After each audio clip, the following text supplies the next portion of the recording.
sidewalks and streets where once there were fields, steel and concrete instead of trees.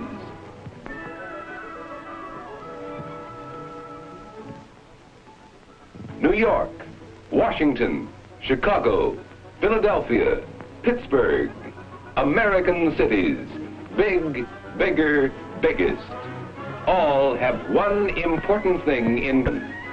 Every one of our cities, whatever its size or location, is a crossroad nation.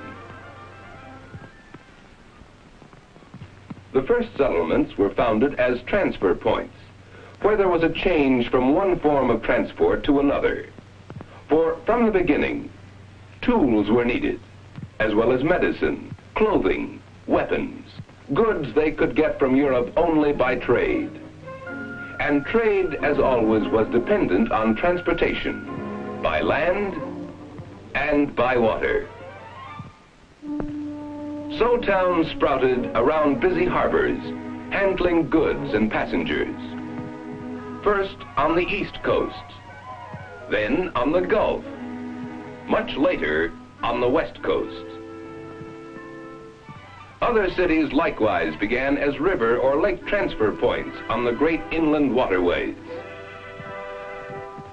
Cities have grown where there was water to turn the wheels of factories, near mineral resources, where there was oil, iron, coal, and near refineries of these resources. Some cities grew midway between sources of raw materials used in the manufacture of a finished product, such as steel.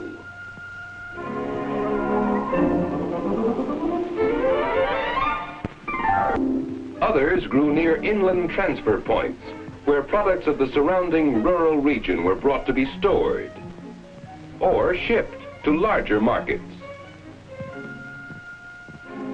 Certain cities situated in mild, even climates have grown as centers for relaxation and convalescence. From the start, certain young towns expanded faster than the rest. As commerce grew at transfer points, industry, business, and communication tended to centralize in those cities. Proximity of raw materials and labor naturally stimulated further growth. The greatest expansion followed the Civil War. Industrial centers grew by leaps and bounds as factories doubled and tripled. After 1890, waves of immigrants, many bringing urban skills, swelled the size of our cities. Again, new types of farm machinery cut down the number of people needed on farms. Young people headed for the cities to live and work.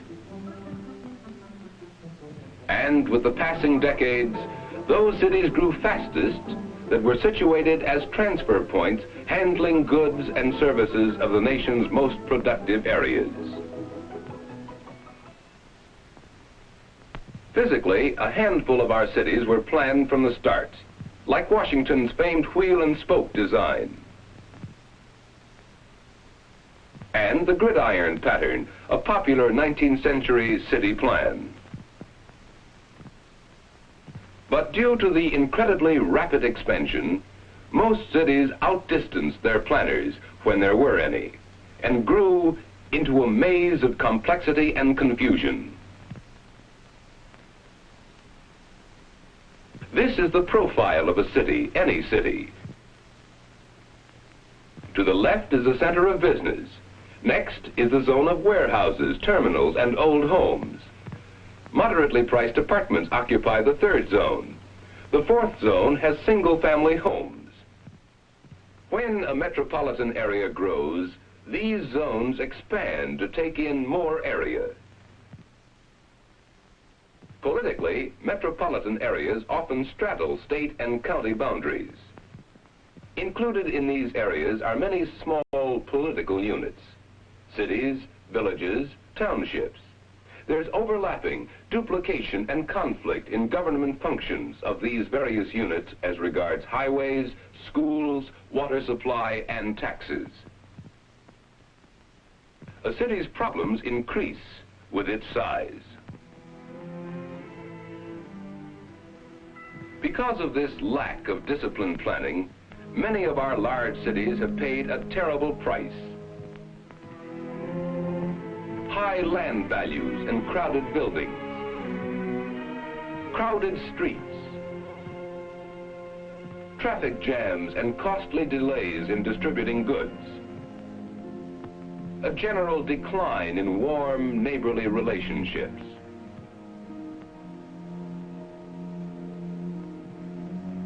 Far too little chance for fresh air and sunlight. A higher cost per person for essential services.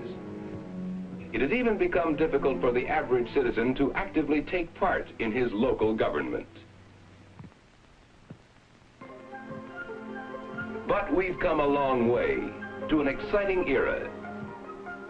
Reasons which determined the original location of cities, once so significant, no longer apply today. Factories can be built almost anywhere, since power can be made available anywhere.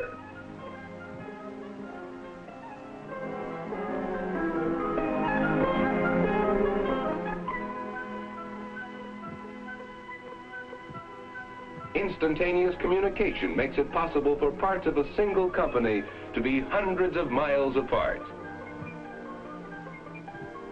Many plants, once dependent on railroads and water transport, are today free to build elsewhere. Some businesses, taking advantage of an increasingly mobile labor force, are moving to the low-rent outskirts. And so are families which can afford houses in the country. The trend is away from the congested center.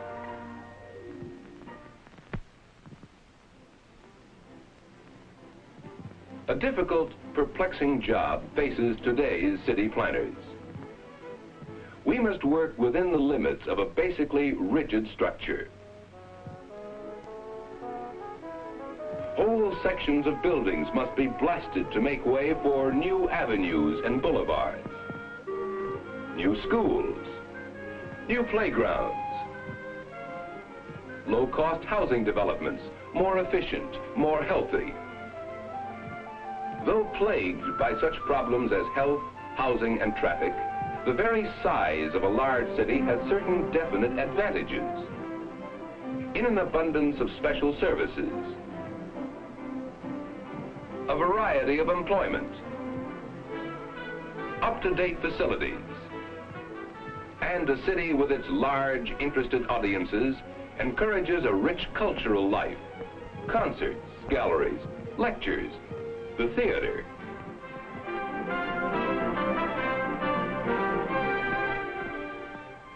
If we plan well, urban Americans will someday enjoy more of the advantages of a large city without many of the penalties they now are forced to pay.